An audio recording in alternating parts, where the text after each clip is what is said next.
안녕하십니까. JTV 전용뉴스입니다. 민주당의 단체장 공천 절차가 진통을 겪고 있는 가운데 유력 후보의 배제 여부에 관심이 모아지고 있습니다. 민주당 공천관리위원회는 후보자 또는 측근의 불법 행위나 갑질 행위 등으로 논란이 불거진 4개 시군에 대해 경선 대상자를 확정하지 못하고 결정을 미뤘습니다. 민주당 공관위 내에서는 법적으로 문제가 되는 후보는 경선 단계부터 배제시켜야 한다는 의견이 나오고 있지만 당사자들이 선두권의 유력 주자여서 갑론을박이 이어지고 있습니다. 더불어민주당 익산시장 후보 경선에서 김영배, 김대중, 김성중 후보가 1차 경선을 통과했습니다. 민주당 전북도당 선관위는 익산시장 후보 가운데 5명을 대상으로 1차 경선을 치른 결과 전완수, 황현 후보가 탈락하고 이들 세 후보가 통과했다고 밝혔습니다. 민주당은 오는 18일과 19일 2차 경선을 치러 익산시장 후보를 최종 확정할 계획입니다. 한국GM이 미국 본사의 지시로 법정 관리를 준비하고 있는 가운데 노사가 오늘 오후에 임금과 단체 협상을 재개했습니다. 그동안의 협상에서 노조는 군산공장 폐쇄 방침 철회와 장기 발전 방안 마련을 요구하고 사측은 복지 비용 추가 절감을 요구하며 맞서왔습니다. 오늘 협상 결과에 따라 법정 관리 절차를 준비하는 사측의 행보가 달라질 것으로 보입니다. 지난 7일과 8일 이상 저온으로 인한 농작물 피해 면적이 1,000헥타르를 넘었습니다. 전라북도에 따르면 지금까지 무주와 진안 등 12개 시군에서 인삼과 과수 등 농작물 1,168헥타르가 저온 피해를 입은 것으로 잠정 집계됐습니다. 전라북도는 다음 달까지 피해 조사를 실시해 농가의 재해 복구비 등을 지원하기로 했습니다. 산업 현장 화학 사고 예방을 위한 첫 토론회가 근로자와 전문가 등 300여 명이 참여한 가운데 열렸습니다. 토론회 참석자들은 발생할 경우 막대한 피해로 이어지는 화학 사고 예방을 위해 화학 물질의 안전한 취급과 관리, 실무자 교육 등을 집중적으로 논의했습니다. 토론회를 주최한 안전보건공단은 철저한 현장 관리를 통해서 오는 2022년까지 사고 발생을 절반으로 줄이겠다고 밝혔습니다. JTB와 국제로타리 3670 지구가 함께 주최하는 제14회 초월 봉사대상 수상자들이 확정됐습니다. 봉사대상 개인 부문에서는 지난 18년간 익명으로 5억여 원을 기부한 노송동 얼굴 없는 천사가 수상자로 선정됐습니다.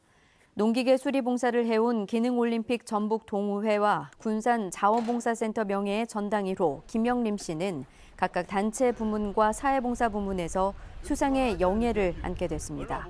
시상식은 오는 21일 우석대학교 대강당에서 열립니다. 학교 매점에 냉장 보관을 하지 않은 냉장식품 수만 개를 유통한 업체들이 적발됐습니다. 전라북도 특별사법경찰팀은 식품위생관리법 위반 혐의로 전주의 한 식품업체 등 모두 3곳을 적발해 검찰에 송치할 예정입니다. 이들 업체는 지난달 초부터 최근까지 전주와 군산, 익산 등 전북의 학교 매점 33곳에 제대로 냉장 보관을 하지 않은 냉장식품 5만 2천여 개를 불법 유통한 혐의입니다. 동료 미화원을 살해한 뒤 쓰레기로 위장해버린 전 전주시 환경미화원 49살 이모 씨가 강도살인과 사기, 사체 은닉 등의 혐의로 구속 기소됐습니다.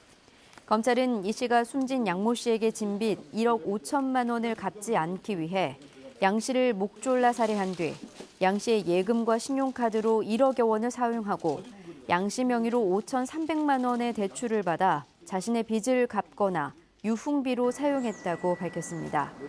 이 씨는 그러나 검찰 수사에서도 양 씨와 말다툼을 벌이다 우발적으로 살인을 저질렀을 뿐 돈 때문에 양 씨를 살해한 것이 아니라며 일부 혐의를 부인하고 있는 것으로 알려졌습니다. 익산경찰서는 음식점에서 음식점 주인과 손님을 흉기로 찌른 혐의로 장수에 사는 36살 박모 씨를 구속했습니다. 박 씨는 지난 13일 오후 1시 10분쯤 익산시 중앙동의 한 음식점에 들어가 김치를 싸달라고 부탁한 뒤 김치를 비닐봉투에 담고 있던 음식점 주인 67살 박모 씨와 방에서 나오던 손님 76살 박모 씨를 흉기로 찌른 혐의를 받고 있습니다. 경찰 조사에서 박 씨는 갑자기 살해하고 싶은 생각이 들어 흉기를 휘둘렀다고 진술했습니다. 오늘은 대체로 맑고 포근한 하루였습니다. 내일도 대체로 맑겠습니다. 아침 최저 기온은 4도에서 7도로 오늘보다 3, 4도가량 높겠습니다. 아침엔 동부 내륙 지역을 중심으로 서리가 내려 농작물 관리에 주의가 필요합니다. 낮 최고 기온은 17도에서 20도로 오늘보다 1, 2도가량 높겠습니다. 미세먼지 농도는 오전 한때 나쁨 수준을 보이다 낮부터 보통 수준을 회복하겠습니다. 당분간 기온은 평년과 비슷하거나 조금 높겠고 일교차는 10도 이상 벌어지겠습니다. JTBC 8시 뉴스 예고입니다. 더불어민주당의 단체장 경선에서 익산시장 선거는 5명의 후보로 2차례나 경선을 치르게 하더니 이번엔 여론조사기관 선정 절차를 제대로 지키지 않아 논란입니다. 민주당 공천관리위원회가 선거법 위반 혐의 등으로 논란이 된 시군단체장 후보들을 경선에 포함시키는 문제를 놓고 진통을 겪고 있습니다. 세월호 참사가 일어난 지 4년이 되는 날인 오늘, 학생들은 그날의 아픔을 잊지 않겠다고 다짐하며 희생자들을 추모했습니다. 학교 매점 등의 햄버거와 같은 냉장식품들을 제대로 냉장 보관하지 않은 채 대거 유통해 온 업체들이 경찰에 적발됐습니다. 자세한 소식은 JTBC 8시 뉴스에서 전해드리겠습니다.